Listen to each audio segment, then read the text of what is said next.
जानिए मनुष्य की जिंदगी को बर्बाद करने वाली ये 7 गलतियां कौन सी हैं। हेलो दोस्तों, आप सभी का स्वागत है द देव मोटिवेशनल चैनल में। दोस्तों, आज के उपदेश के माध्यम से मैं आपको उन 7 गलतियों के बारे में बताने जा रहा हूं, जो गौतम बुद्ध अक्सर अपने शिष्यों और सांसारिक लोगों को कभी न करने की सलाह देते थे।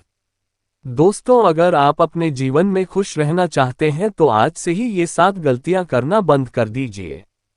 तो आइए बिना समय बर्बाद किए जानते हैं उन 7 गलतियों के बारे में, जो व्यक्ति का जीवन बर्बाद कर देती हैं। नंबर 1, किसी को जबरदस्ती सलाह देना। दोस्तों, सबसे पहले तो ये समझ लीजिए कि हम सलाह क्यों देना चाहते हैं। हम सलाह देना चाहते हैं क्योंकि हम चाहते हैं कि दूसरों को बुद्धिमान लगे। लेकिन होता बिल्कुल उल्टा है, यानी वह हमें मूर्ख समझता है। दोस्तों देखिए, इस संसार में 2 तरह के लोग होते हैं। एक तो वो जो बड़ी बड़ी कहानियां सुनाते हैं, लेकिन उनकी बातों का लोगों पर कोई असर नहीं होता। और दूसरे वो हैं जो एक शब्द कहते हैं और लोगों के दिल कांप उठते हैं। इसलिए ऐसा इंसान बनो जिसकी हर बात की वैल्यू हो। एक छोटी सी घटना से मैं आपको समझाता हूँ। एक बार गौतम बुद्ध जंगल के रास्ते से गुजर रहे थे, तभी एक साधु की नजर उन पर पड़ी और वह उनकी ओर आकर्षित हो गए। मित्रों, बुद्ध के प्रति आकर्षण होना स्वाभाविक था और फिर वह व्यक्ति बुद्ध से पूछता है कि मुनिवर, क्या आप भगवान हैं? बुद्ध कहते हैं नहीं। तब भिक्षु पूछता है, तो फिर क्या आप सचमुच भगवान हैं? बुद्ध कहते हैं नहीं। बुद्ध तब कहते हैं कि मैं भी तुम्हारी तरह एक आदमी हूं, सिर्फ इतना अंतर है कि मैं जाग रहा हूं और तुम अभी सो रहे हो। तब भिक्षु बुद्ध कहता है कि तुम्हारे चेहरे की चमक देखकर लगता है कि तुम एक आदर्श व्यक्ति हो। वह एक आदमी है। अतः मैं ये जानना चाहता हूं कि आपके गुरु कौन है और किसके मार्गदर्शन ने आपको एक आदर्श मनुष्य बनाया। बुद्ध कहते हैं कि शुरू में मेरे कई गुरु थे, लेकिन मैं आत्मज्ञान के इस पथ पर अकेला ही चला और मैंने सैकड़ों गलतियां की। उसके बाद मुझे स्वयं ही आत्मज्ञान प्राप्त हुआ। ये सुनकर भिक्षु क्रोधित हो गया और बुद्ध से बोला, जाओ, मैंने तुम्हारे जैसे बहुत से पाखंडी देखे हैं। तुम गुरु का सम्मान लूट रहे हो। बुद्ध का उत्तर बिल्कुल सही था, लेकिन व्यक्ति के भीतर के बुद्ध का उत्तर गलत था। इसके बाद बुद्ध उस व्यक्ति को समझाने के लिए एक भी शब्द खर्च नहीं करते हैं। बाद में उन्हें इस बारे में पता चलता है, लेकिन उस समय बुद्ध अपनी ऊर्जा और समय बर्बाद नहीं करते।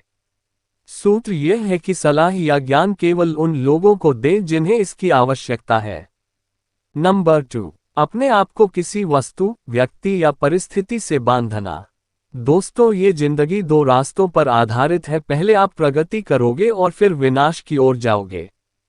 तो एक बात तो तय है कि अगर आप अभी प्रगति नहीं कर रहे हैं, तो आप हर पल विनाश की ओर बढ़ रहे हैं।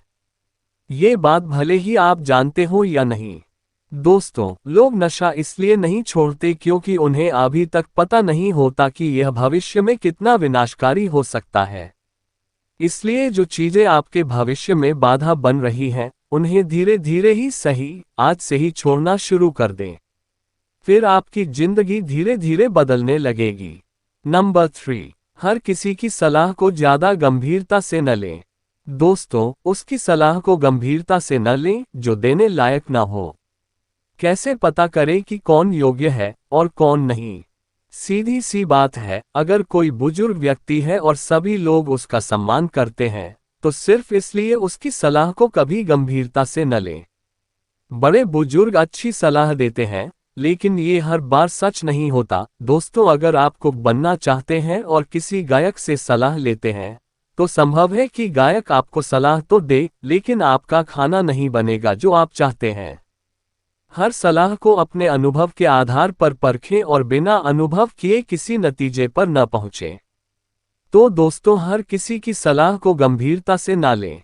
नंबर 4, न तो अपनी मां का अपमान करें और न ही किसी को आपका अपमान करने दें।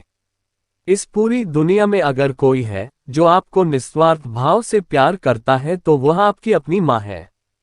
दोस्तों, गौतम बुद्ध की माता, जिनका नाम महामाया था, बुद्ध को जन्म देने के 7 दिन बाद अपना शरीर त्याग दिया था। उसके बाद बुद्ध की मौसी, जिनका नाम रानी प्रजापति था, जिसने उनका पालन पोषण किया। गौतम बुद्ध ने अपने उपदेशों में अक्सर सांसारिक लोगों को ये सलाह दी है कि उन्हें अपनी माँ से प्यार करना चाहिए और उनकी देखभाल करनी चाहिए, और न तो अपनी माँ का अपमान करना चाहिए और न ही किसी और को ऐसा करने देना चाहिए। लेकिन देखो मनुष्य का स्वभाव क्या है, वह उससे भी प्रेम करता है जो उससे प्रेम नहीं करता।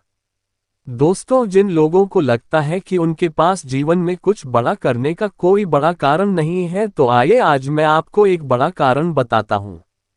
अपनी माँ के लिए कुछ अच्छा करें, उन्हें वह जीवन दे जिसकी वह हकदार है। नंबर 5, दूसरों के बारे में सोचते रहना। दोस्तों, अगर आप ध्यान से देखेंगे तो पाएंगे कि आप सारा दिन दूसरों के बारे में सोचते रहते हैं और फिर अंत में दुख ही मिलता है। इसलिए स्वार्थी बन जाएं और खुद से प्यार करें, लेकिन एक बात याद रखें कि खुद से किसी से प्यार करने या स्वार्थी होने का मतलब यह नहीं है कि आप दूसरों को नुकसान पहुंचाएं।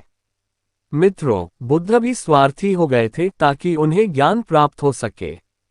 जब उन्हें आवश्यकता पड़ी तो उन्होंने अपने पिता, पुत्र, पत्नी या राज्य के बारे में नहीं सोचा और केवल अपने बारे में सोचा और सब कुछ छोड़कर जंगल में चले गए। इसलिए जीवन में स्वार्थी होना जरूरी है, लेकिन सही मकसद के लिए, और इससे किसी को नुकसान न पहुंचे। नंबर 6, अपने आप को सबसे बुद्धिमान समझना बंद करें और सीखना बंद ना करें।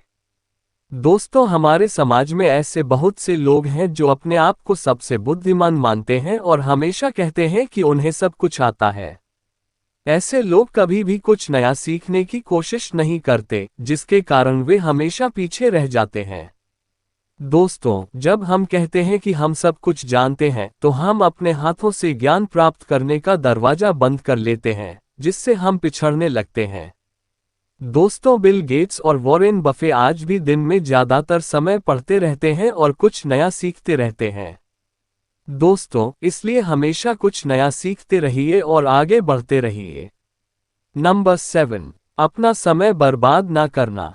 दोस्तों, जो दिन प्रतिदिन अपना समय बर्बाद करते रहते हैं, बाद में बहुत पछताना पड़ता है। क्योंकि समय, जैसा कि हम सभी जानते हैं, कभी वापस नहीं आता। दोस्तों, हमारे पास चाहे कितना भी पैसा हो, हम उस पैसे से एक सेकंड भी समय खरीदकर वापस नहीं ला सकते। इसलिए हमारे पास जो भी समय बचा है, हमें उसका सदुपयोग करना चाहिए और कुछ ऐसा करना चाहिए जिससे लोगों और दुनिया का भला हो। दोस्तों, ये थी वो 7 गलतियां जो हमें अपने जीवन में कभी नहीं करनी चाहिए। और अगर आप भी अपने जीवन में ये 7 गलतियां कर रहे हैं, तो आपको अब से ये 7 गलतियां करना बंद कर देना चाहिए। दोस्तों, आपको यह उपदेश कैसा लगा? कृपया नीचे दिए गए कमेंट बॉक्स में कमेंट करके हमें बताएं।